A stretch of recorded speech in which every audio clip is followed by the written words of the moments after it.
The Diesel Performance podcast contains explicit language.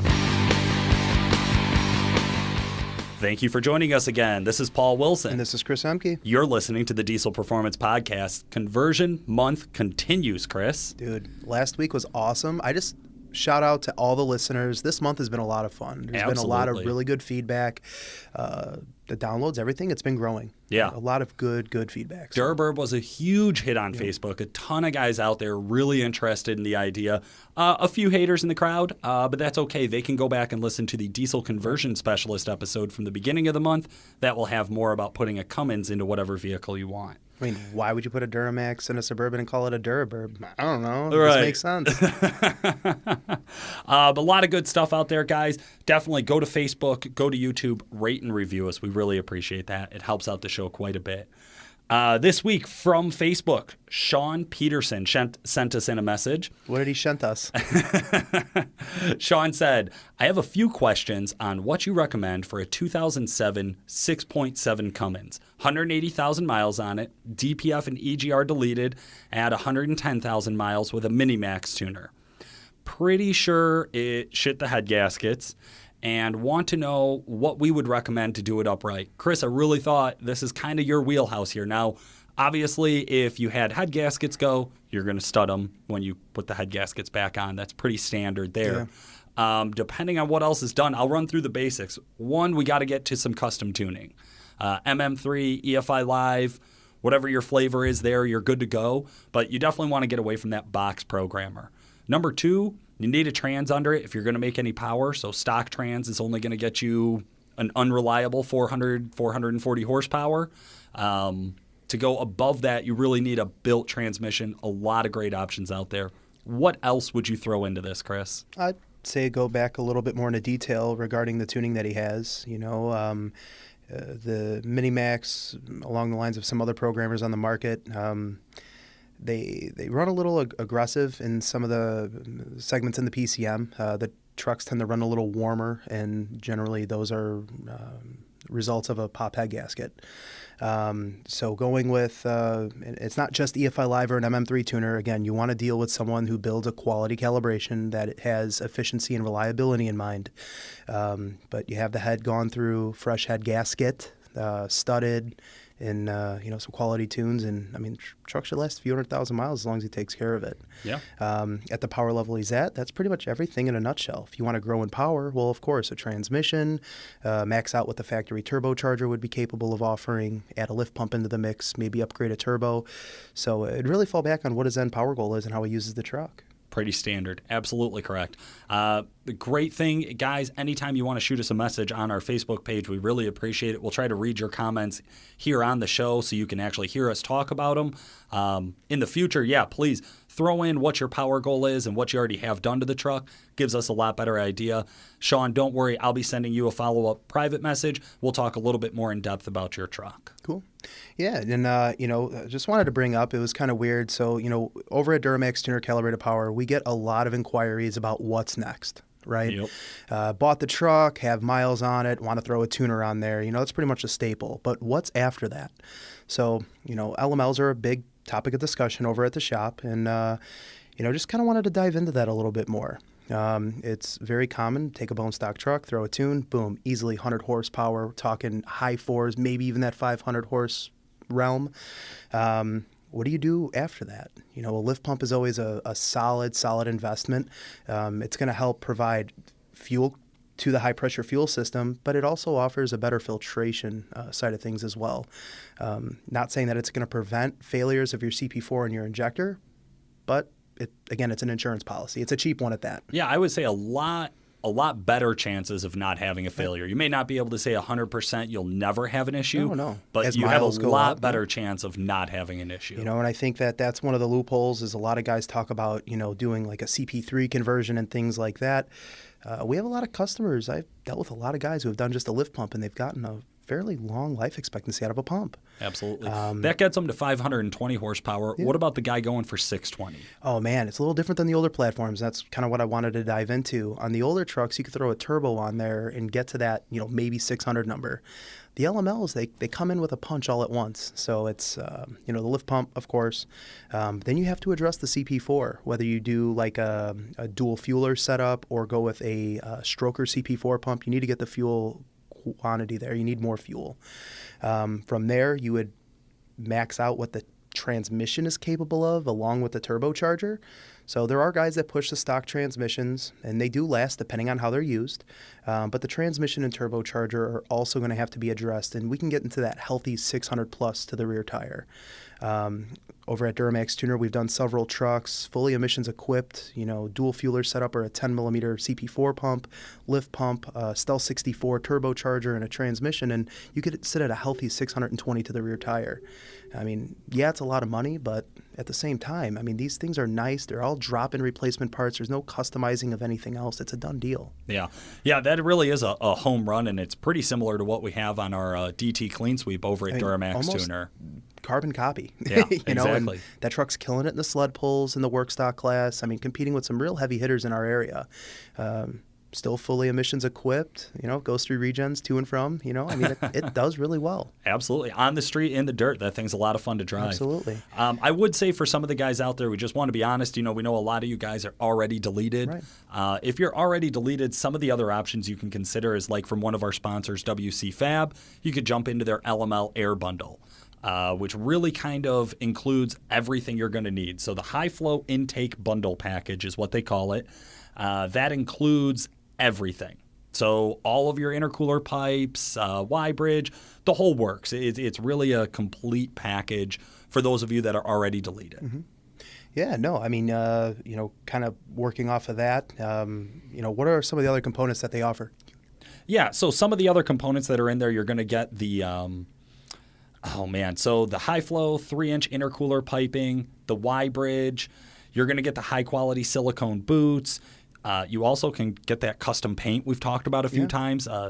Ryan Wehrli was here, and he had that gloss black with the gold flake. Man, that thing, you pop the hood, it shined, but then when the sun hit it, oh my God, it was incredible. Absolutely. That was definitely an eye catcher, something that I think would really grab anybody's attention as they looked under the hood.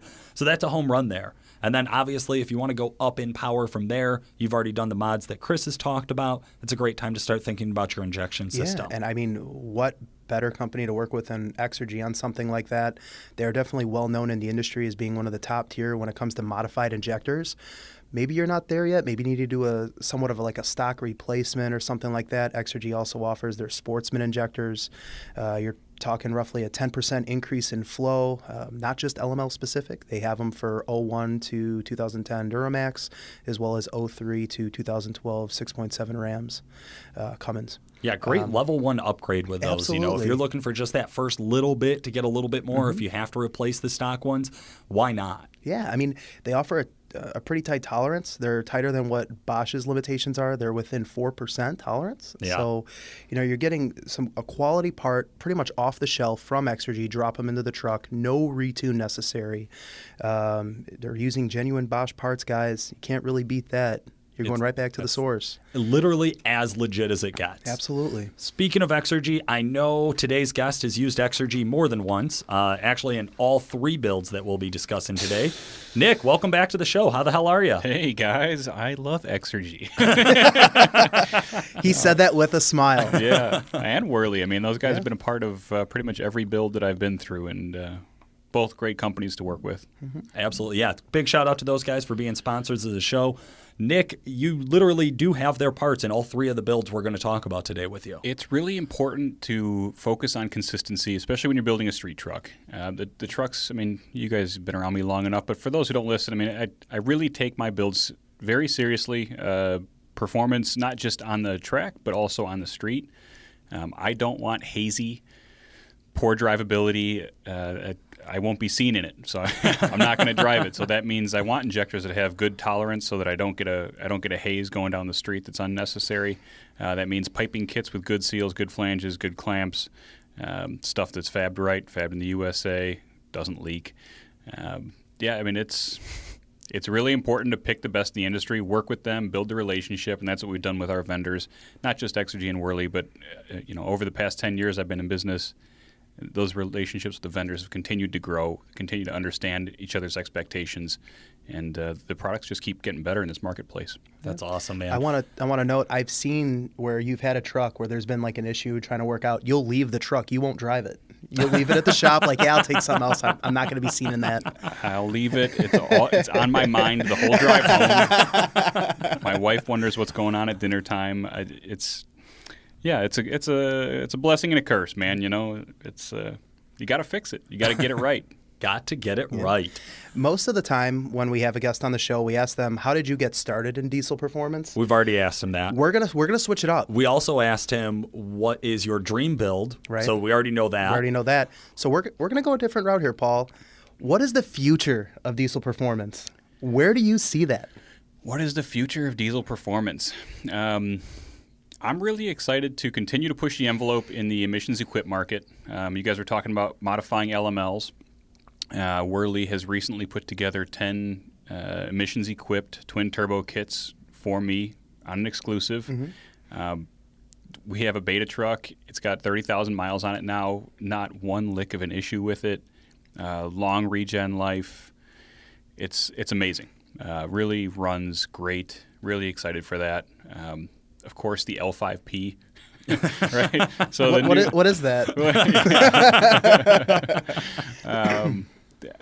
I'm not going to talk about the L5P because I don't want any questions about it, really. But I think that's going to be a really promising platform once we get into it. Next week. Recently bought one of Banks's military spec engines.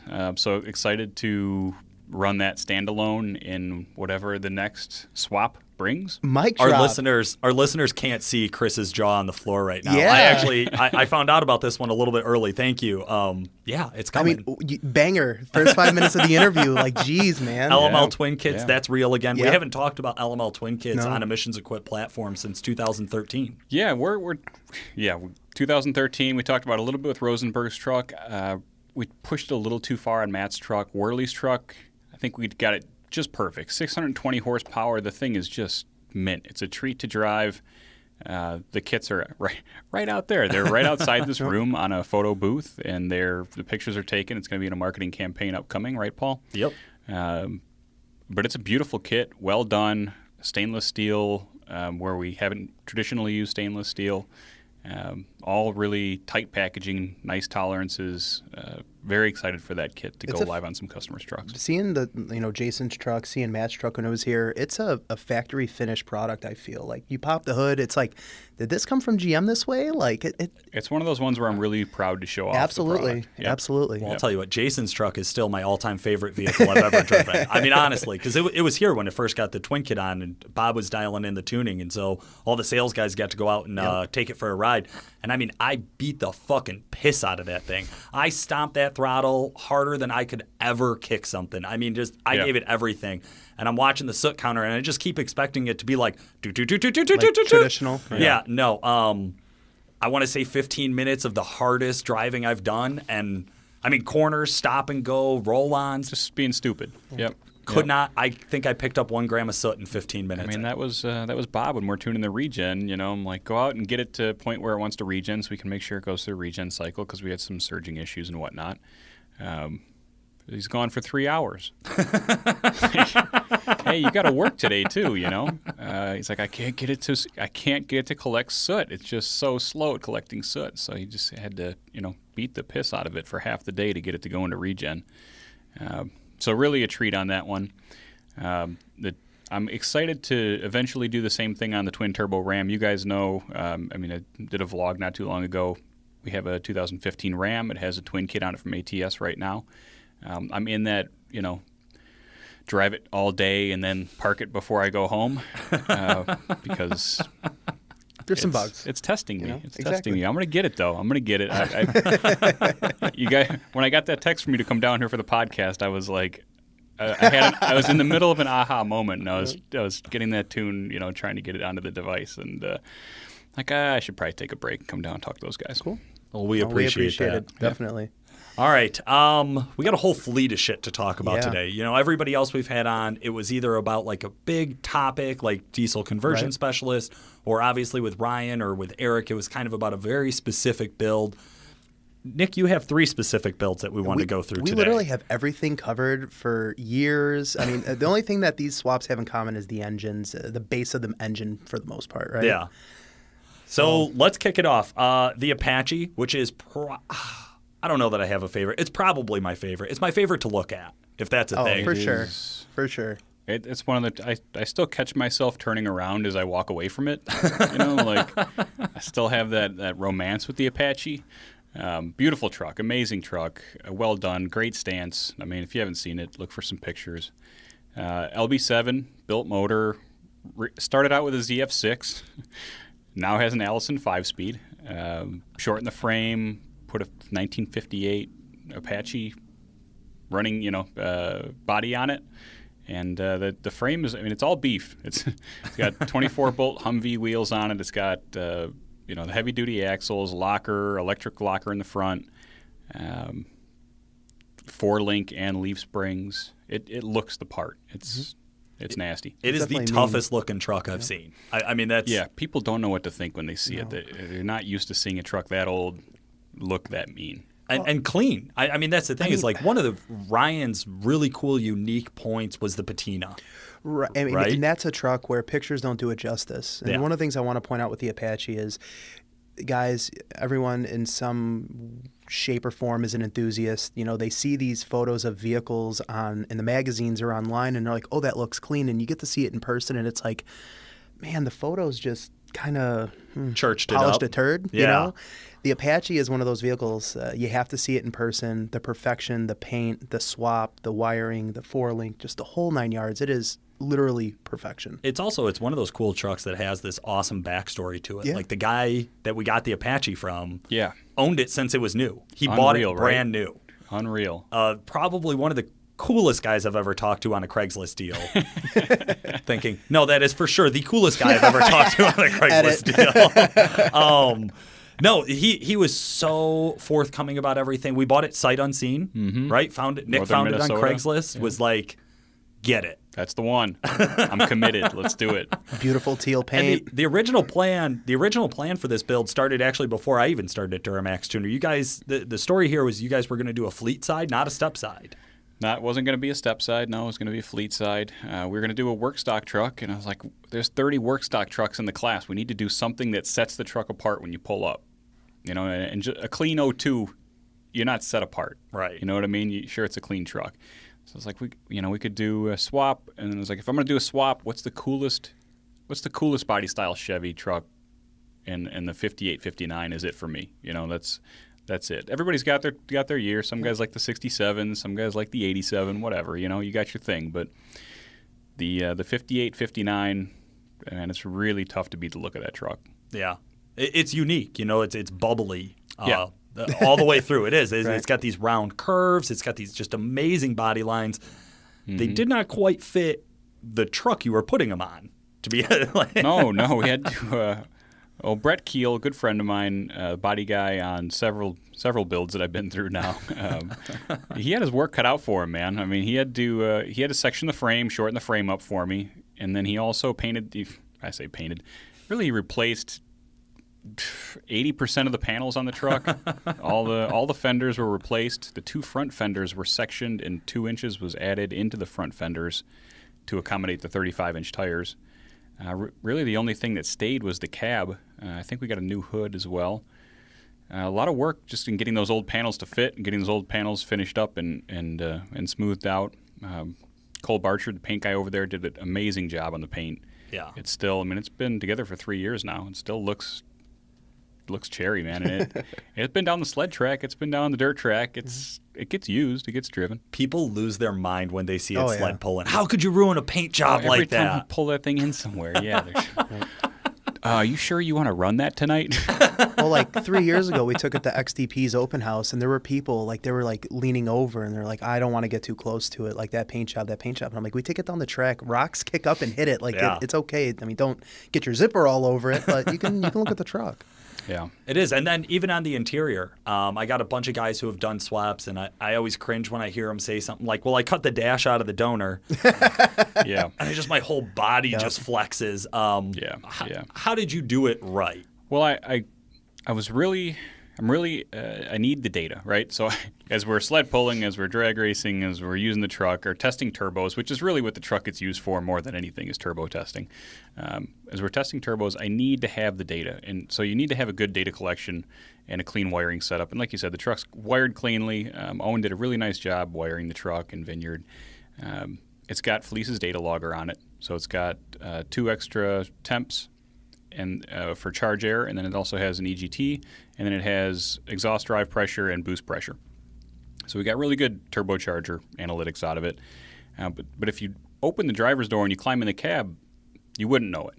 No. The only suspicious thing I would say is there's an OBD2 port stuffed up under the dash, but you kind of have to look for it. There's no extra gauges in the truck that weren't there stock. The truck literally looks stock. If you open the door and climb in, it has the stock seat in it. It's one part of probably the only part of the truck that didn't get refinished. It has the stock seat in it. We did the rubberized, the rhino lining on the floor just to kind of keep it from getting beat up too bad. But the dashboard's painted the same color as the truck. There's no edge CTS. There's no extra gauges. It just looks like a 58. Yeah, it's also the only truck in all of our fleets that doesn't have an Edge Insight CTS or an in-dash monitor of some kind. I mean, I really like to see what's going on, but I also really enjoy the simplicity of that truck. So it was a tough call, but no Edge Insight. Now, conversions, they generally take time. What was the timeline on a project like that? 6 weeks was the plan, if I remember correctly, Nick, from all that time ago. 6 weeks was – no, I'm sorry. 6 weeks was the plan time, and we planned to market it for 12. So that way we would have extra time. I remember all the videos originally. I remember watching those back then. Yeah, amazing. I think we bought it in the fall, and then we were going to have it ready for June that year. Missed June, missed the next June. Got it ready at the end of the second year. I think it was actually running and rolling maybe. I would say 3 years. I would say 3 years to have it done. I mean, and it wasn't something that was being worked on day in, day out. No, not at all. And guys who own shops, right, you fit it in as you have time. Absolutely. It's something you do on the side, and inevitably, once you pick up a project like that, you don't have time to work on it on the side. Of course, end up fitting it in. But it is damn near there right now. I mean, maybe a couple little pieces of trim that I'd like to add still, and the air conditioning I'd like to hook up. But the truck's fun as hell to drive right now. I have a lot of fun with it. Speaking of fun to drive, it went from a ZF6 to an Allison 5-speed. Best decision I ever made. I got to go to a tractor show in Peoria one time where this truck, somebody else had already brought it down and put it down on the floor, and our booth was on this floating floor on a hockey rink, basically, is that's what the facility was for. And so they put this floating floor on it, and all the booths are down there, and the truck is parked. It's been there for 3 days when I show up, and the guys show up with a trailer, and they're like, hey, you want to drive that thing out? And I get in it, and I fire it up, and I go to let the clutch out, and it jumps 10 feet on me, and the whole floor in the entire place shifts 6 inches. Whoa. Because all the panels are connected, right. so everybody's floor shifted 6 inches. And I just eased that clutch out and let her go back into neutral and shut off. And it's one of you assholes needs to come get this. I'm not doing it. Guys, just want to point out, he eased out a triple disc. Eased, right? Yeah, I'm doing the air quotes like listeners can see me. Eased, yeah. There's just no way to do it. No. It was rough. Not only was the clutch tough, but the positioning on the pedal was just insane. I mean, the wheel on that thing, Chris and I were talking about the Scottsdale wheel, feels like it's huge. Yep. It's tiny compared to the Apache. Yeah, the Apache wheel it makes steering really fun. It's easy, right? It's a huge steering wheel. I mean, people were smaller back then, so there's less room in the cab. The steering wheel's bigger, and then you try and stuff a clutch and a 6-speed, and you got a triple disc, and it's just too much. Great idea in concept, right? Yeah. It's a stick shift, just like it was. No, I put a low car shifter on the Allison. It looks like a stick shift. It goes like hell. It's so much more fun. Yeah, it's much more practical now. For sure. You had mentioned initially it was built for sled pulling. Now it's mostly used for turbo testing. Do we have a future purpose for this truck? A week ago, we took it to the dirt drags. That was a riot, man. I had a lot of fun. Field of 36 trucks, got the win. It was a stock class, but the truck has a stock appearing turbo. I think it might be its niche. I don't know. Found its purpose. That's literally what I said when they told me. It was just it was a fucking ride, man. Aside from not having a seatbelt, I'd probably have to put a little roll bar in the seatbelt. But yeah, put a helmet on, boosted up to 30 pounds, and let her rip, and it was fun as hell. That's the setup, man. Yeah. That's it. If you were figuring out what to do to be better at dirt drags, it's IED run flats. I'm sure the locker didn't hurt. But yeah, it's easy to switch turbos on it. It's already got a lot of data acquisition stuff on it, and it's a built motor. So it makes sense to, if we're going to flog something on the dyno, might as well beat the Apache up. I love it. There's a few other unique components in there. Walk us through what else is in that build. It's got an air-to-water intercooler. Which looks awesome. Yeah, 12-gallon ice water setup on it. So there's really no room on that truck for an air-to-air intercooler. I mean, I'm sure somebody could figure it out, but it's just a lot of fabbing and whatever. So put the air-to-water intercooler on it. Trying to think what else. You got that goofy little radiator in there. Is that the stock radiator? That's funny you ask, Paul. I was really trying to go for as much, like, if you could keep it stock 58, keep it stock 58. I know it seems stupid, right? Put an aluminum radiator in it, whatever. But you pop the hood and you see the old style radiator. It's kind of nostalgic for me, so I like it. So don't judge me. But it is the stock style radiator. It is a bigger 4-core brass radiator. It's very long because there's extra room top to bottom. I think it's 6 inches longer or taller. Yeah. But it does get hotter quicker. It does not get rid of the heat as quick as a stock D-Max does. Right. I might not throw something on the hitch and try to tow with that. Right. that I rig. would not advise going with the truck. No. Okay. ApacheMAX wrapped. Love that truck. That's probably the favorite. But we had Eric on last week, and he mentioned how much love he has for you and working with you. And he happened to reference the Duraburb a few times that we have up here. Not only just referenced it, but he also referenced that, to his knowledge, it is the highest horsepowered conversion that he's ever done. It's I think his exact quote, and I'm sure a listener will help us out here, but I think the exact quote is the fastest Duraburb in the world. I would go as far as to say it might be the fastest Suburban in the world. Whoa! Some I'm just going to say gasser's somebody losing his fucking mind. somebody find me the fastest Suburban and tell me I'm wrong, right? And then we'll go to the track. But no, I think it's definitely the fastest Duraburb. It's nasty, man. It's so so fucking stupid. Like the way that thing chows the tires on the 4.5 upshift, and like just it. The front end comes up like so hard in 4th and 5th gear. I mean, it cut the 4th in gear just as it's coming up in boost. As the Valley Charger, the Stealth, kind of feeds into the 488 and it comes into power. No Suburban, no Suburban needs to move like that. Yeah. No, it's a handful. Gnarly. It sticks pretty well. I mean, it really sticks to the road pretty well. It's not too tough to drive. I mean, it's pretty well mannered. I took it on a trip earlier this year, 8 hours each way to Kentucky to Bowling Green. Ran good. Car seats in back. Wife in the shotgun. All the camping gear back there. I mean, the Suburban's the best utility vehicle ever. I've always owned Suburbans.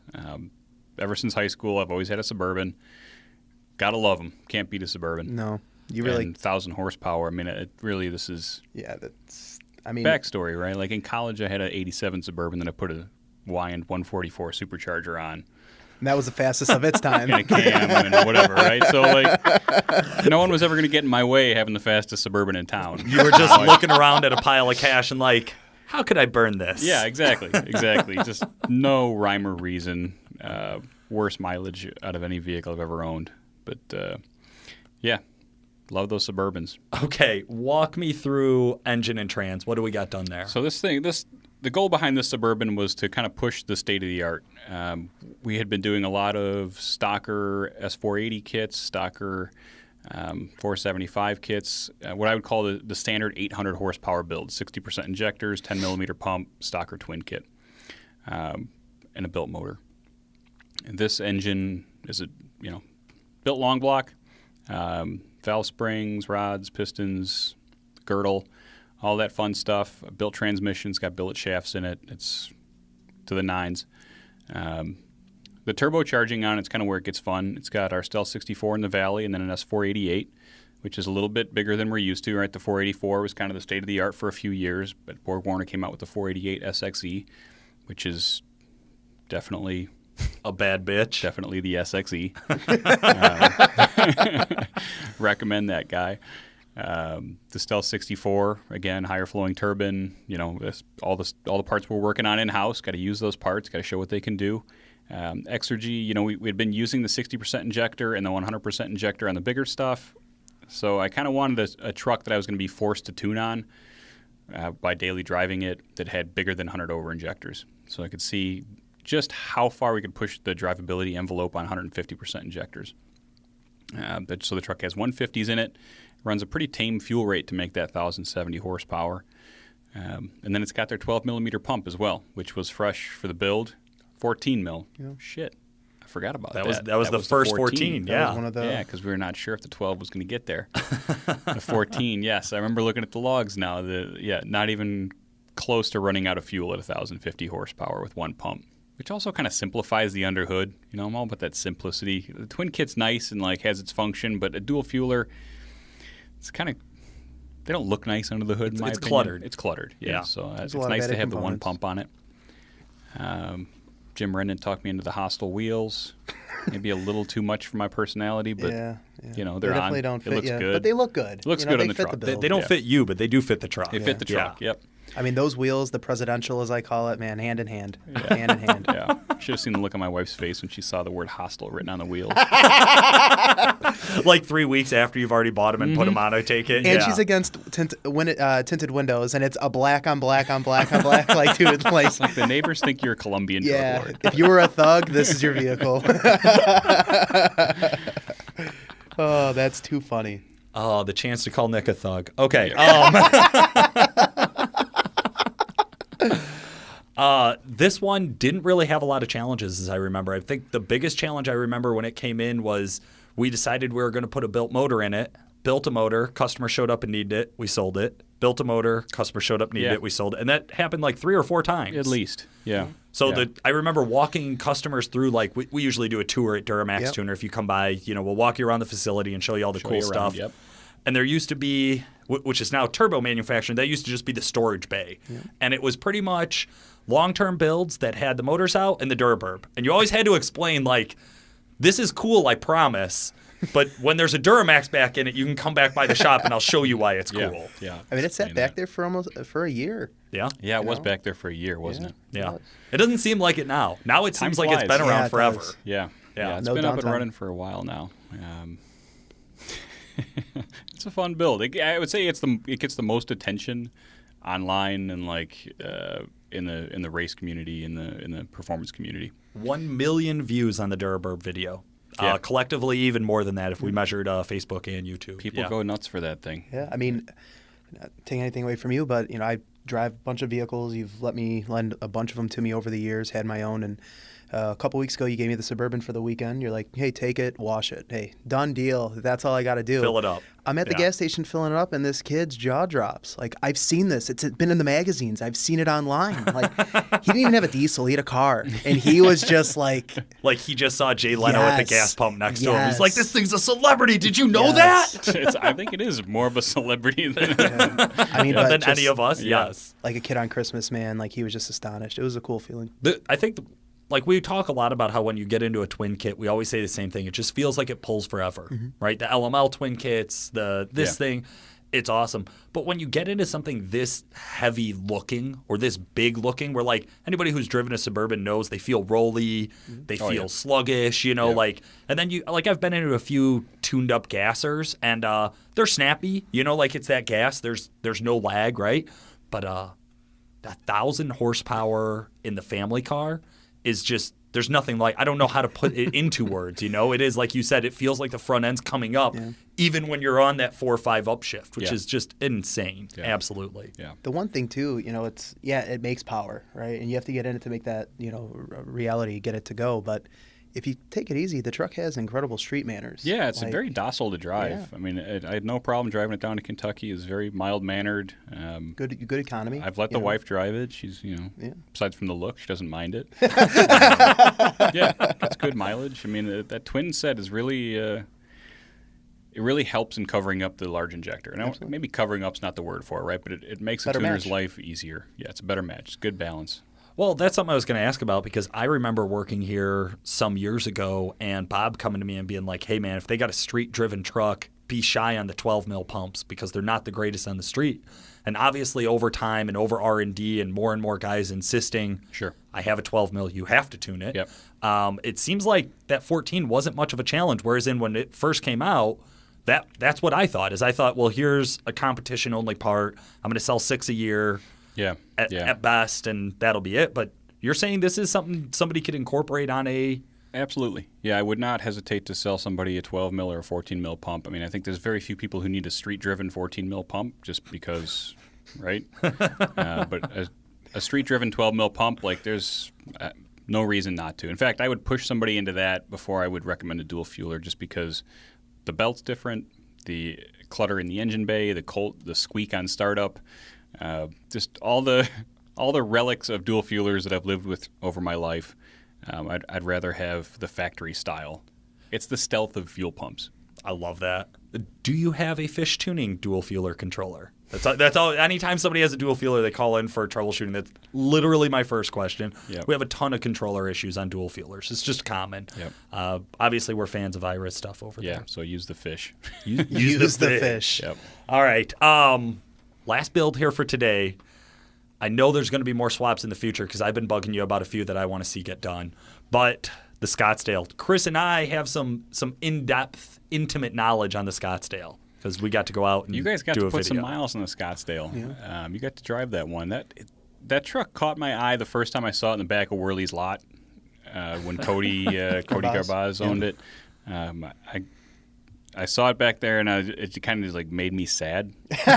Well, it was really pathetic when you saw it too. It had on like blocks. 4 the wrong wheels on it. I mean, it looked like somebody did a nice job on the body and then just left the fucker out to pasture. Well, he brought it there when he was working there at the time, and he brought it, and then he had a set of wheels, and then sold the wheels. Truck was sitting on blocks, and then scrummaged, 4 wheels, and then used that. And I mean, the thing. Yeah. It was a basket case. Best for of many years. intentions. Yeah. It was Best a of good-looking black intentions. Duramax, and that immediately got my attention.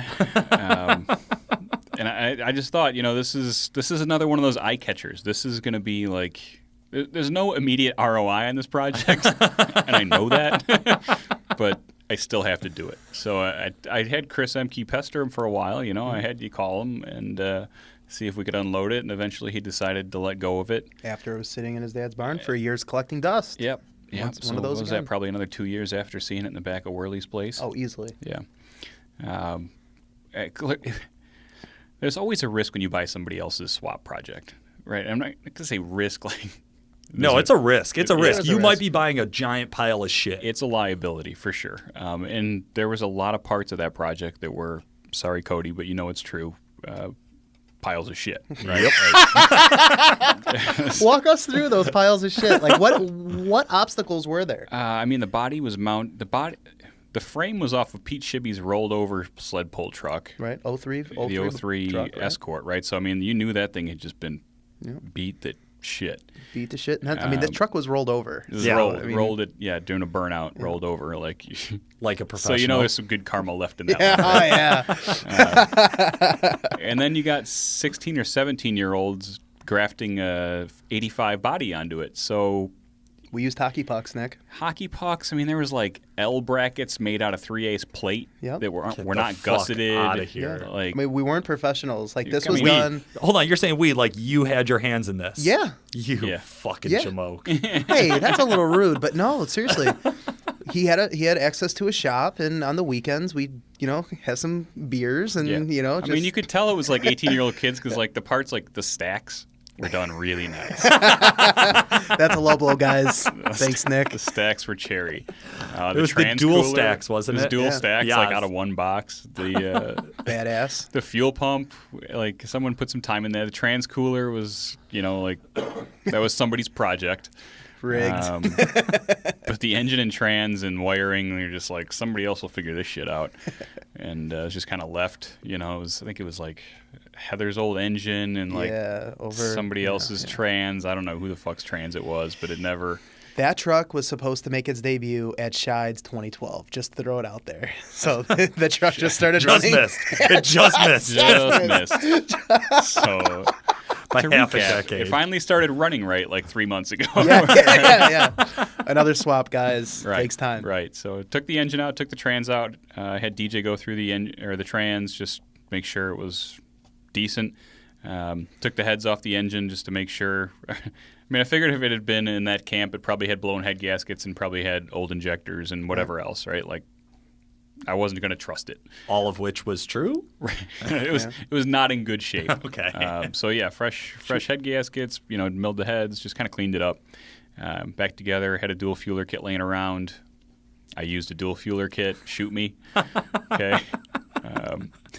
How to help somebody who doesn't follow their own advice. Right, exactly. Right. Yeah, don't bother. Well, I could use it. I can use this turbocharger. It's lying around. You guys use parts that are just lying around. Thanks, Nick. Yeah. Thank you.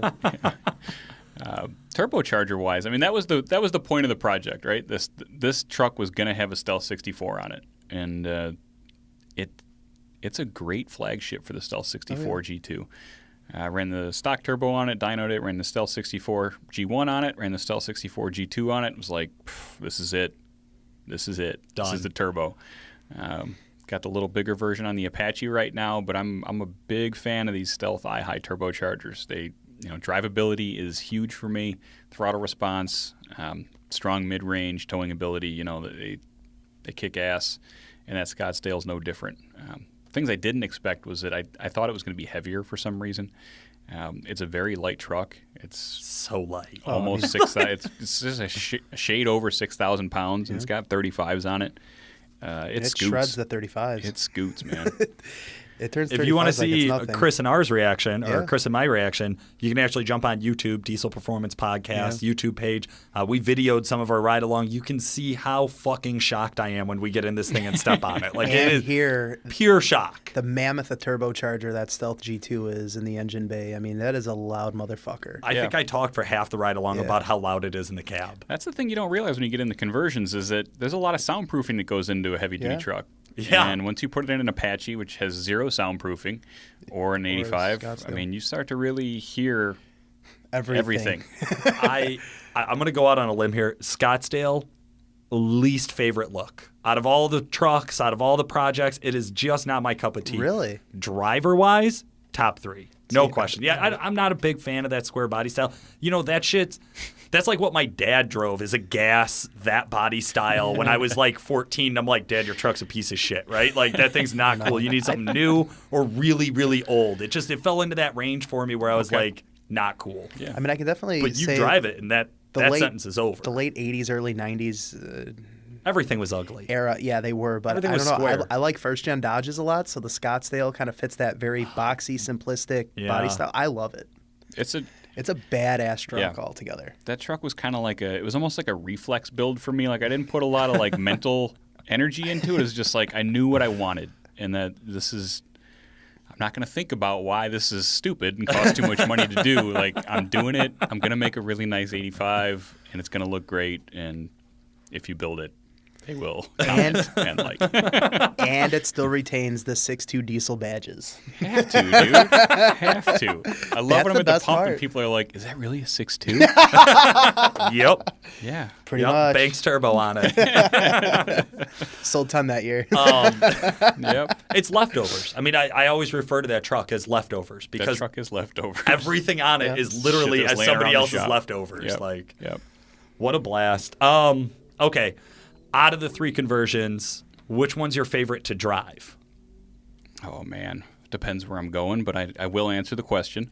If I'm driving from here to home, I would say the Apache. It's Really? probably my favorite to drive. With that bouncy seat in it? It's cushy, Paul. It's cushy. Dude, it's springs.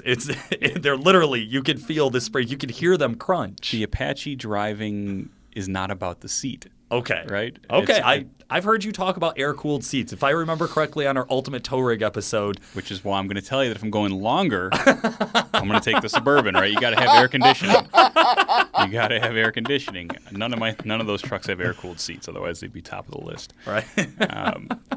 I would say once it gets to fall, the 85 will come back. It just gets hot in that truck. It does. It's black. We no cut our AC. video short because we were too fucking hot. It's hot, yeah. That has the butterfly. Butterfly windows. Yeah, I it's mean, got those windows. You that can is use those. The original AC, Dude, son. Oh, man. Yep. I'm going to buy a first gen again I'm going to go borrow Joey's, the guy in customer Do you service. think we could swap a first-gen door onto your neon out there, Chris? We don't talk about that. Yeah, let's not talk. Chris doesn't really drive a neon. It's a Mazda. Civic, None of those are true. Can we all shame Chris on the comments section to buy another Ram? Please, You've yes. been, If you want on Chris to my buy butt. another Ram, just post in the comments, buy another Ram, Chris. Thanks, Yeah. guys. Yeah. Don't be a bitch. Dude, you need to get off my ass about this. All right.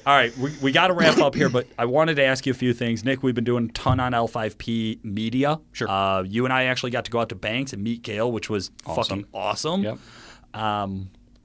There is no news, just to be clear, listeners. There is no news about tuning. Okay, well, let's get that out right away. Yeah, officially no news on tuning.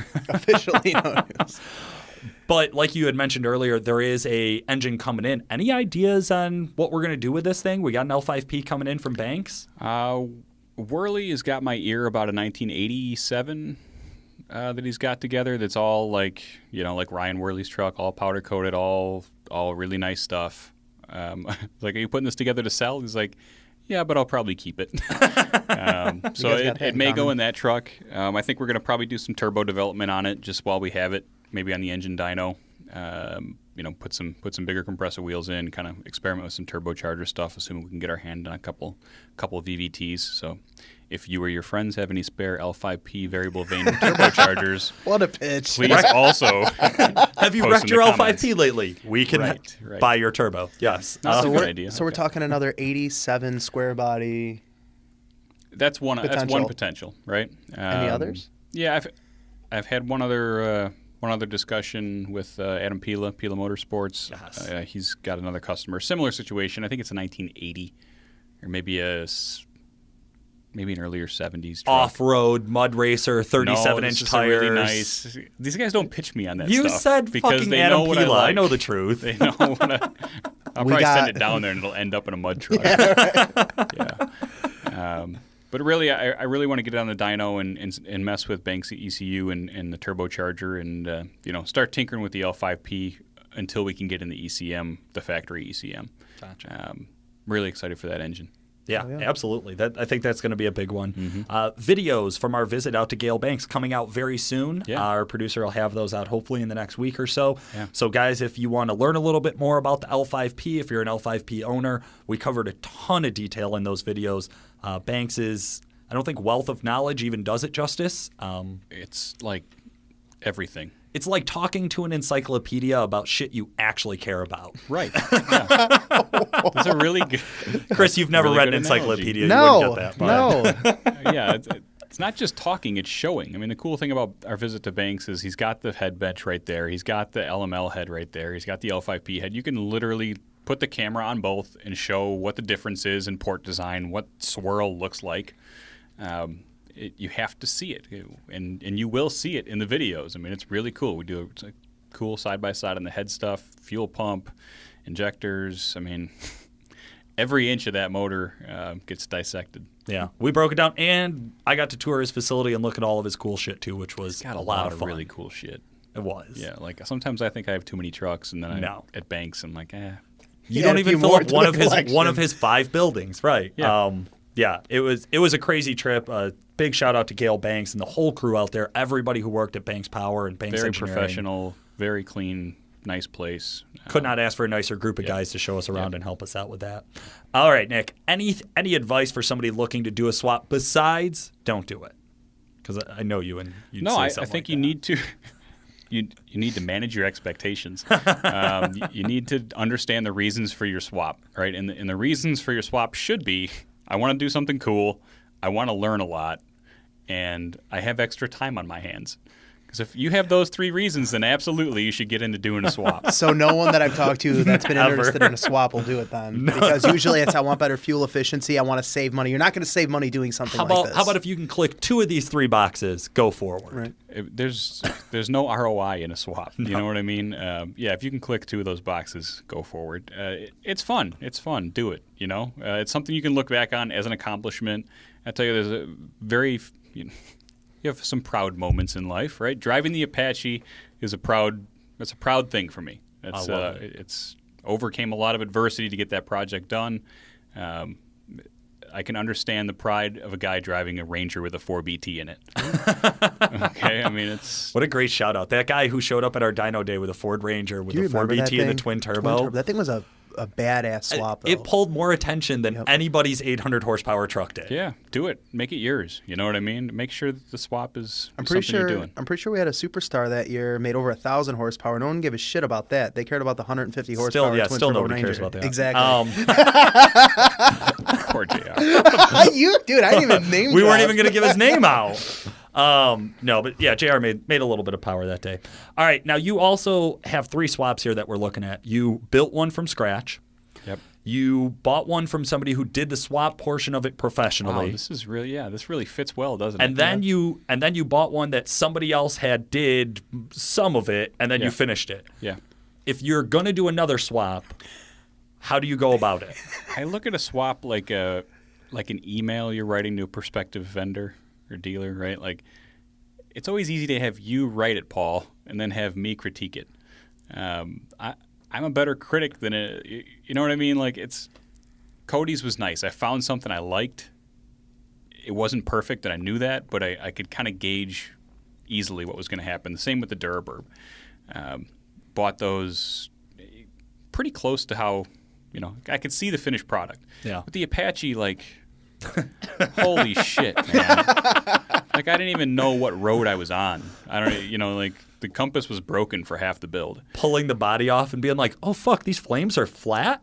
Like level? All Right. the way across, huh? They don't dip down Yeah, at all. that should have been a sign that I was in over my head, right?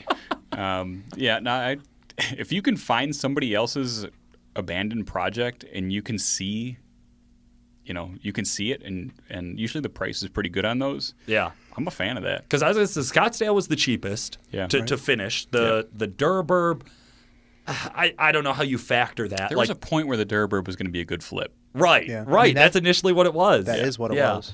And then the Apache, I don't know that anybody wants to talk about a budget. We're not talking about or money on the a Apache. timeline, right? Yeah, I mean, that was a passion. Honestly, let's but not I mean, talk that about was it on the Suburban now either. But I mean, the Apache was a passion project. absolutely. It like you said, none of them had any practicality, Right.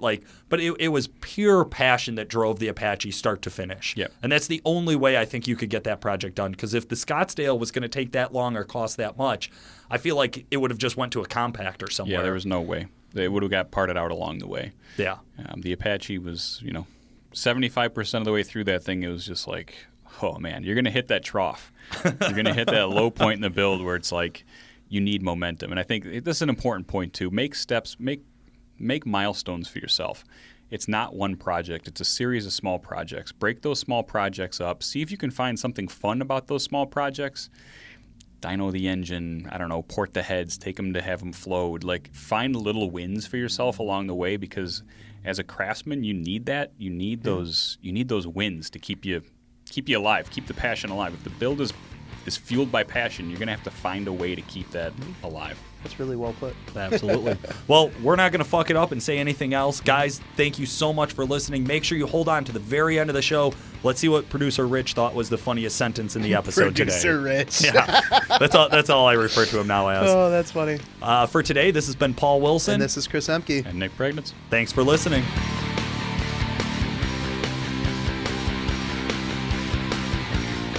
Calibrated Power Solutions, the leading North American developer of clean diesel power and home of DuramaxTuner.com, is the proud sponsor of the Diesel Performance Podcast. Calibrated Power develops emissions-equipped calibrations for a wide variety of diesel powertrains, including the Duramax, Cummins, Jeep, John Deere, and many more. For more information and the best customer service in the industry, check out calibratedpower.com or call 815-568-7920. That's 815-568-7920. If you'd like to contact the Diesel Performance Podcast, send us a message through Facebook or email paul@duramaxtuner.com or Chris at CEHMKE@duramaxtuner.com. You can also reach him by phone.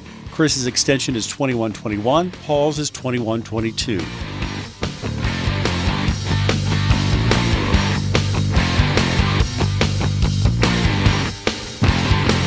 Seen the look on my wife's face when she saw the word hostile written on the wheel.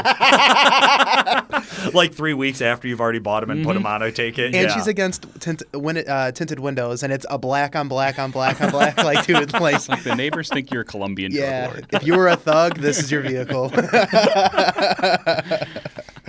Oh, that's too funny. Oh, the chance to call Nick a thug. Okay.